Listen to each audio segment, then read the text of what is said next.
I also want to say that what Bernie's talked about always have made me feel good about being a member of this community.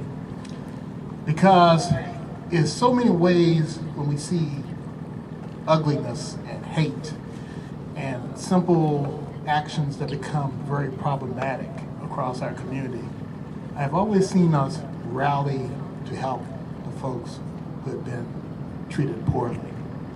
And what I want you to think about when you look at these pictures up here behind me, we have lost so many people in this country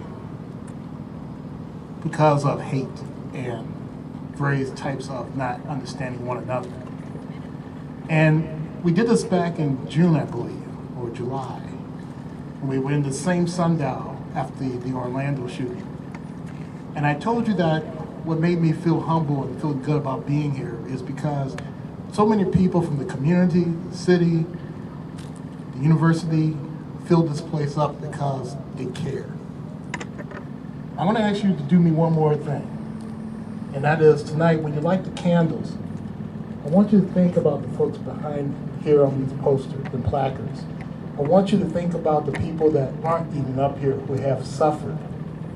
And I want you to think how we make our country stronger. Because we only can survive as a country by being unified together. And so it's so important that when you see something, please speak out.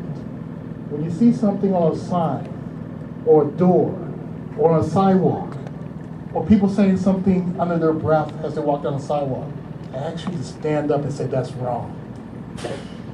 And if you don't feel the courage to do it yourself, tell somebody else so they can tell someone to stop. But always let us know, let the administration know. We can only be as effective that you want us to be, as highly effective, if you and everyone in here keep us informed. But the hard work that we have to do, we will do the work. Don't take me wrong. We will roll up our sleeves and do the work. We will change this campus to be all comprehensive, very culturally competent. We will do that work for you. Because we owe it to our students on this campus as well as our faculty and staff.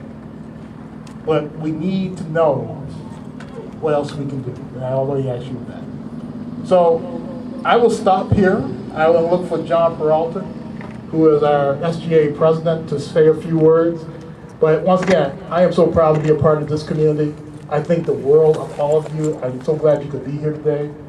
And please turn it over to John. Thank you.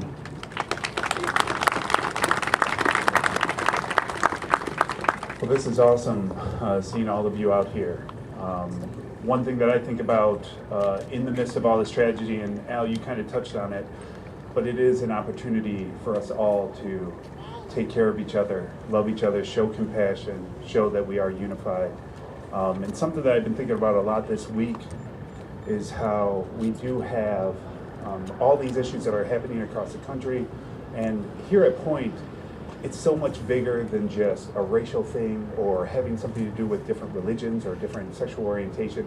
Really, it has to do with us all being pointers and standing up for each other and ensuring that we all have a safe space and that we all support each other for the same rights that we all deserve being here at this institution, so that we can learn and we can get what we came here for at UW-Stevens Point. So I want to thank you all for coming. It's awesome. This makes my purple heart grow exponentially right now, seeing you all out here. So with that, I'm going to hand it off to our next speaker, which is Ta.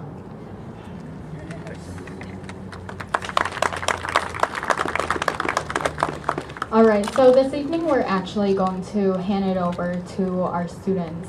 I have a very brief speaking list, and then after that I'm going to open it up to anyone in the crowd who has something they want to say, to either commemorate any of the individuals up here or to talk about their own experiences with oppression and overcoming that, and the importance of standing together with each other. So first on my speaking list is Sophie.